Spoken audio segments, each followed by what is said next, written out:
بسم اللہ الرحمن الرحیم۔ السلام علیکم ورحمۃ اللہ وبرکاتہ۔ معزز سامعین اکرام، آج میں آپ کے خدمت میں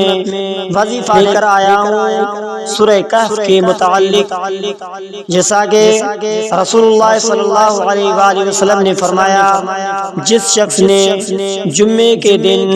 سورہ کہف کی تلاوت کی، اس کے لیے 2 جمعوں کے درمیان نور روشن ہو جاتا ہے۔ اور رسول اللہ صلی اللہ علیہ وآلہ وسلم نے یہ بھی فرمایا، جمعے کے دن میں 12 گھڑیاں ہیں، ان میں ایک گھڑی ایسی ہے کہ جو بھی مسلمان اس میں اللہ تعالیٰ سے کوئی سوال کرتا ہے تو چاہے اللہ تعالیٰ سے کوئی بھی سوال کرے اسے وہ چیز عطا فرما دیتا ہے، لہذا اسے عصر کے بعد کرے۔ سورہ کہف کی فضیلت کے متعلق ایک صحابی رسول اللہ صلی اللہ علیہ وآلہ وسلم نے اس سورت کے شروع کی تلاوت کی۔ ان کے گھر میں ایک جانور بندھا ہوا تھا، اس نے اچھلنا اور بدکنا شروع کر دیا۔ صحابہ رسول اللہ صلی اللہ علیہ وآلہ وسلم نے غور سے دیکھا تو انہیں سائبان کی طرح ایک بادل نظر پڑا جس نے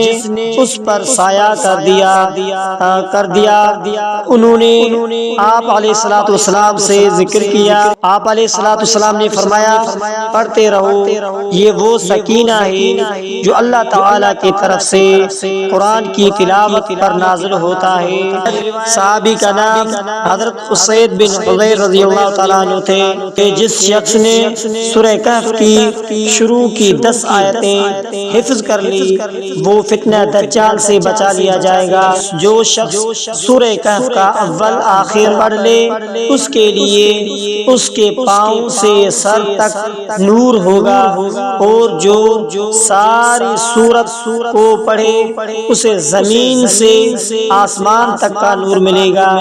ایک حدیث میں ہے کہ جمعے کے دن جو شخص سورہ کہف پڑھے اس کے پیر کے تلووں سے لے کر آسمان کے بلندی تک کا نور ملے گا، جو قیامت کے دن خوب روشن ہوگا، اور دوسرے جمعے تک کے اس کے سارے گناہ معاف ہو جائیں گے۔ حضرت سعید خدری رضی اللہ تعالیٰ عنہ سے مروی ہے کہ سورہ کہف جمعے کے دن پڑھ لی اس کے پاس سے لے کر بیت اللہ تک نورانیت ہوتی جاتی ہے۔ جس نے سورہ کہف جمعے کے دن پڑھی اس کے لیے 2 جمعوں کے درمیان تک نور کی روشنی رہتی ہے۔ جس نے سورہ کہف اس طرح پڑھی جس طرح نازل ہوئی ہے اس کے لیے قیامت کے دن نور ہوگا، کہ جو شخص جمعے کے دن سورہ کہف کی تلاوت کرے گا 8 دن تک ہر قسم کے فتنوں سے محفوظ رہے گا، یہاں تک کہ اگر دجال بھی اس عرصے میں نکل آئے تو وہ اس سے بھی بچا دیا جائے گا۔ یعنی سورہ کہف کی تلاوت کرنے سے اگر دجال بھی آ جائے گا تو اسی دجال فتنے سے بچ جائے گا۔ تو چلتے ہیں تو وہ آیتیں تلاوت کرتے ہیں۔ اعوذ باللہ من الشیطان الرجیم، بسم اللہ الرحمن الرحیم، الحمد للہ الذی انزل علی عبده الكتاب ولم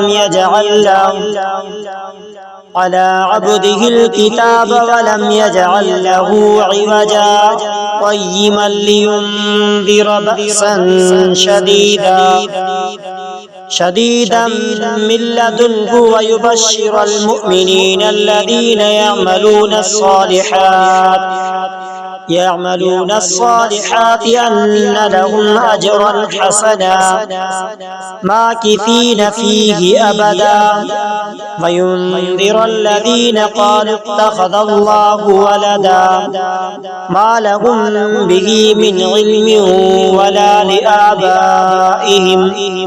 كبرت كلمة تخرج من أفواههم إن يقولون إلا كذبا فلعلك باخع نفسك على آثارهم إن لم يؤمنوا بهذا الحديث أسفا إنا جعلنا ما على الأرض زينة لها لنبلوهم أيهم أحسن عملا وإنا لجاعلون ما عليها صعيدا جرزا أم حسبت أن أصحاب الكهف والرقيم كانوا من آياتنا عجبا إذ أوى الفتية إلى الكهف فقالوا ربنا آتنا من لدنك رحمة وهيئ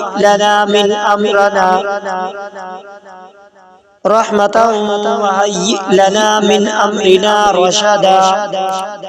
آئیے چلتے ہیں دوسری مرتبہ پڑھ لیتے ہیں. اعوذ باللہ من الشیطان الرجیم بسم اللہ الرحمن الرحیم. الحمد لله الذي أنزل على عبده الكتاب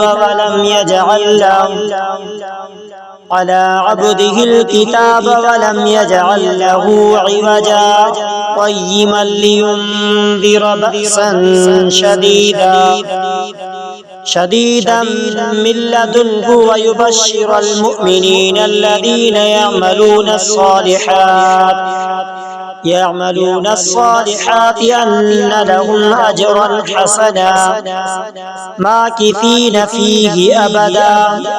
وينذر الذين قالوا اتخذ الله ولدا ما لهم به من علم ولا لآبائهم كبرت كلمة تخرج من أفواههم إن يقولون إلا كذبا فلعلك باخع نفسك على آثارهم إن لم يؤمنوا بهذا الحديث أسفا إنا جعلنا ما على الأرض زينة لها لنبلوهم أيهم أحسن عملا وإنا لجاعلون ما عليها صعيدا جرزا أم حسبت أن أصحاب الكهف والرقيم كانوا من آياتنا عجبا إذ أوى الفتية إلى الكهف فقالوا ربنا آتنا من لدنك رحمة وهيئ لنا من